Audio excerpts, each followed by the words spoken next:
YSR Congress party ట్విట్టర్లో post చేసిన ఒక వీడియో చూడండి. ఫస్ట్ మొత్తం 6,28,327 మందికి ఇప్పటికి ఉద్యోగాలు ఇచ్చిన ఘనత ఈ ప్రభుత్వానికి దక్కింది. ఇప్పటి వరకు వివిధ రంగాల్లో మొత్తం 5,72,280 ఉద్యోగాలు కల్పించడం జరిగింది అధ్యక్ష. నిన్న చంద్రబాబు నాయుడు గారు ఇప్పటి వరకు 6,28,372 ఉద్యోగాలు ఇచ్చామన్నారు. ఈరోజు మరో మినిస్టర్ గారు 5,72,276 ఉద్యోగాలు ఇచ్చాము అని చెప్పి ఇంకో మినిస్టర్ గారు. ఏది నిజం? జనరల్గా అంటే ఒక రోజులోనే మొన్న చంద్రబాబు గారు చెప్పిన దానికి, నిన్న చంద్రబాబు గారు చెప్పిన దానికి, ఈరోజు మంత్రి గారు చెప్పిన దానికి 56,000 ఉద్యోగాలు తగ్గిపోయాయి. అంటే రాత్రి వాళ్ళందరినీ ఉద్యోగాల్లో పీకేశారా? అంటే ఇరాన్ యుద్ధం ఎఫెక్టా? ఇరాన్ యుద్ధం ఎఫెక్ట్ వల్ల 56,000 ఉద్యోగాలు పీకేశారా? అసలు ఈ రెండూ అబద్ధమే. నిజమైతే ఆ లెక్కలు డిస్ప్లే చేయాలి. అదిగో ఈ ప్రభుత్వ శాఖకు సంబంధించి ఇన్ని ఉద్యోగాలు, ఈ సంస్థకు సంబంధించి ఇన్ని ఉద్యోగాలు, ఈ కంపెనీలో ఇన్ని ఉద్యోగాలు అని చెప్పి డిస్ప్లే చేయాలి. నోటికి ఏది వస్తే ఆ సంఖ్య చెబితే ఇలాగే ఉంటుంది. నిన్న సీఎం ఒక మాట, ఈరోజు మినిస్టర్ ఒక మాట, రేపు ఇంకో మినిస్టర్ ఒక మాట, ఎల్లుండి ఇంకో ఎమ్మెల్యే ఒక మాట. ఆశ్చర్యం వేస్తుంది.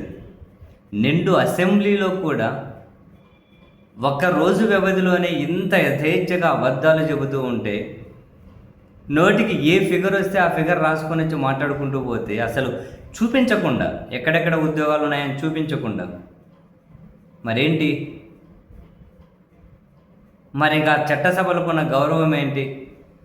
అసలు బయట మీడియా సమావేశంలో అబద్ధాలు చెప్పినట్లు, బయట మీడియా సమావేశంలో కులాలు మతాల గురించి ఎట్లయితే మాట్లాడేస్తారో, సేమ్ చట్టసభల్లో కూడా అలాగే మాట్లాడుతూ ఉన్నారు. వాటికి విలువేముంటుంది? రేపు ఏదైనా కనుక సభ్యులు ప్రశ్నలు అడిగినా దానికి సమాధానం కూడా ఏది బుద్ధి పడితే అది రాసుకుంటూ వస్తారు. ఎందుకంటే మొత్తం స్పీకర్ మన వాళ్ళు, చట్టసభలు మనమే, మనం మీద చర్యలు తీసుకునే వాళ్ళు ఎవరు అని.